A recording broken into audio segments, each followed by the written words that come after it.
Eto ha, mayroon pa talagang humabol ng fake news kahapon. Itong si Pulong Manyakol Duterte. Nung nakita niya yung post ni dating Senator Trillanes na nasa dahig, ipinamalita niya agad na ito daw si Sentry ang ipinadala ni President Marcos para mag-welfare check dito sa kanyang tatay Digong.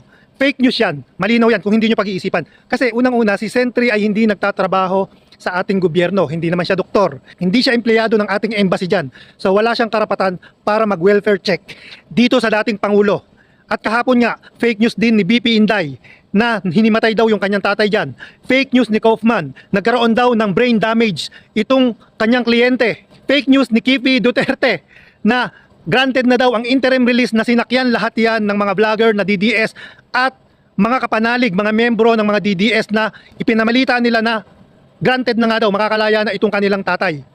Fake news lahat yan. Ngayon, bakit nila ito ginagawa?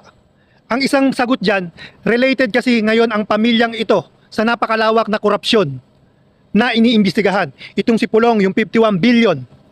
Plus, hindi isinama ng mga diskaya ang 2016 to 2022 sa kanilang affidavit at hinihingi ngayon ito ng Senado. Itong si BP Inday, ang campaign donor niya nung kumandidato siyang Vice President, itong Genesis 88 na contractor dyan sa Davao. So nauugnay lahat sila sa flood control at infrastructure anomalies. So pinagtatakpan nila yan. Ang pamilyang ito ay tinuturing na propagandist o nagpapakalat ng propaganda. Ano ba ang propaganda? Ito yung mga manipulang mga balita, mga chismis na isinusubo nila, ipinapakain nila dito sa mga kanilang mga supporters. Bakit? Kasi galit na ang mga tao ngayon sa mga korap. At kasama ang pamilyang ito sa pamilyang korap. So maraming mga kapanalig nila, maraming miyembro na nila ang nagigising. So ano ang gagawin nila ngayon? Para hindi mawala itong mga supporters nila na unti-unti nang nawawala. Kukunti na nga lang sila. Nawawala pa ang mga supporters. So gumagawa sila ngayon ng paraan para imanipula ng husto itong mga taong ito at hindi tuluyang mawala ang suporta nila.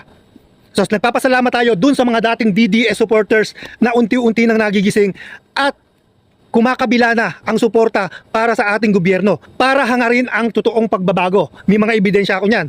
Dahil may mga nag-PPM sa akin ng mga dating DDS members na ngayon ay gising na, mulat na. Kaya ikaw, kung isa ka pa sa mga miyembro niyan, imulat mo ang mga mata mo, kabayan. Hindi masamang tanggapin ang pagkakamali, lalong-lalo na sa kabutihan ng ating bansa.